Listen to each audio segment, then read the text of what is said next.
Leo tunakutana kwa jambo kubwa moja tu, kukabidhi fedha za kuazima. Wengi wanaita mikopo, lakini mkopo lazima uwe na riba. Sasa hizi fedha unaazimwa, unazirudisha kama zilivyo, si ndio? Kwa hiyo tunakutana kwa ajili ya kukabidhiana hapa fedha za kuazimana.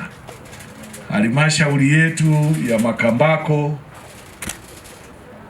baada ya kuingia mwaka wa fedha ulioisha juzi, ilikuwa ina bilioni 1 na kidogo za kukopesha. Ikawakopesha wana Makambako kwa makundi makubwa matatu. Kundi la kwanza ni watu wenye ulemavu, kundi la pili ni vijana, na kundi la tatu ni wanawake. Baada ya kuwakopesha, habari iliyonivutia zaidi ni namna mikopo ilivyorudishwa. Mpaka sasa zaidi ya 60%, karibu 65 zimerejeshwa, kwa maana ya zaidi ya milioni 600 na kidogo. Hongereni, jipigieni makofi. Na huu ni ushahidi, tukifika tarehe 1 mwezi wa kwanza zitakuwa zimerejeshwa zote, na zile ambazo zimekopeshwa tunaanza kuzirejesha taratibu. Hongereni sana. Lakini hii inadhihirisha kwamba dhamira ya serikali hii imeongozwa na Daktari Samia Suluhu Hassan, Rais wa Jamhuri ya Muungano wa Tanzania, imeweka mkazo na msukumo mkubwa kuhakikisha inawawezesha haya makundi matatu kuwa na uhakika wa upatikanaji wa mitaji isiyo na usumbufu, isiyo na kero, isiyowaumiza na kuwabebesha mizigo isiyo na sababu wananchi wanaotokana na hayo makundi matatu, kwa maana ya wanawake, vijana na watu wenye ulemavu. Namshukuru sana Mheshimiwa Rais kwa kuliona hilo, lakini namshukuru zaidi kwa kupanua wigo wa kuwahudumia wahusika kwenye haya makundi matatu. Amesema hapa Katibu Tawala, sasa tumeenda kwenye 15%. 10% iendelee kupewa makundi haya matatu kwa mitaji, lakini 5% iende kwenye kuwajengea mazingira mazuri ya kufanyia biashara. Nani kama Rais Samia? Nani kama Rais Samia?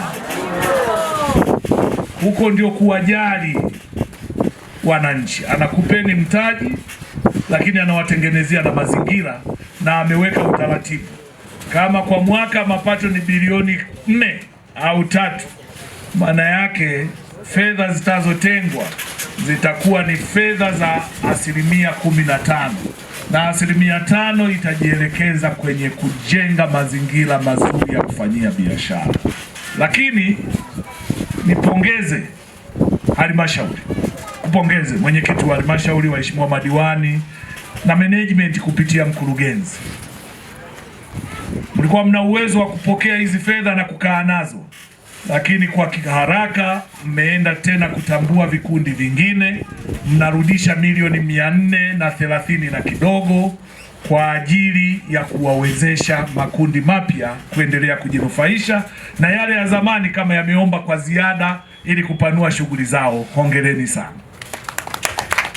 Na hapa nikipongeza baraza la madiwani, na mimi nimejipongeza ndani yake, kwa hiyo mambo yangu mazuri. Ndugu zangu wana Makambako, wamesema hapa, amesema vizuri sana mwenyekiti wetu wa halmashauri kwamba fedha hizi sio zawadi.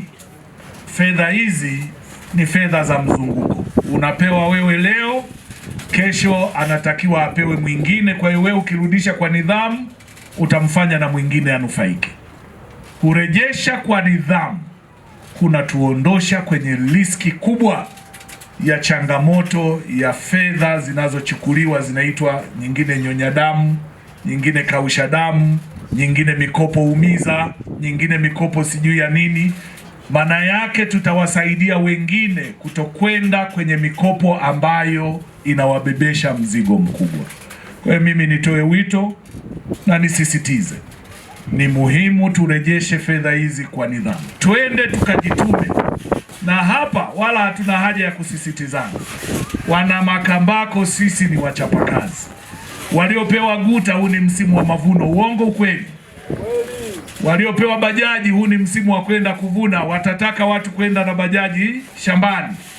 Waliopewa pikipiki, huu ni msimu wa kuvuna, watu wanakimbizana shambani.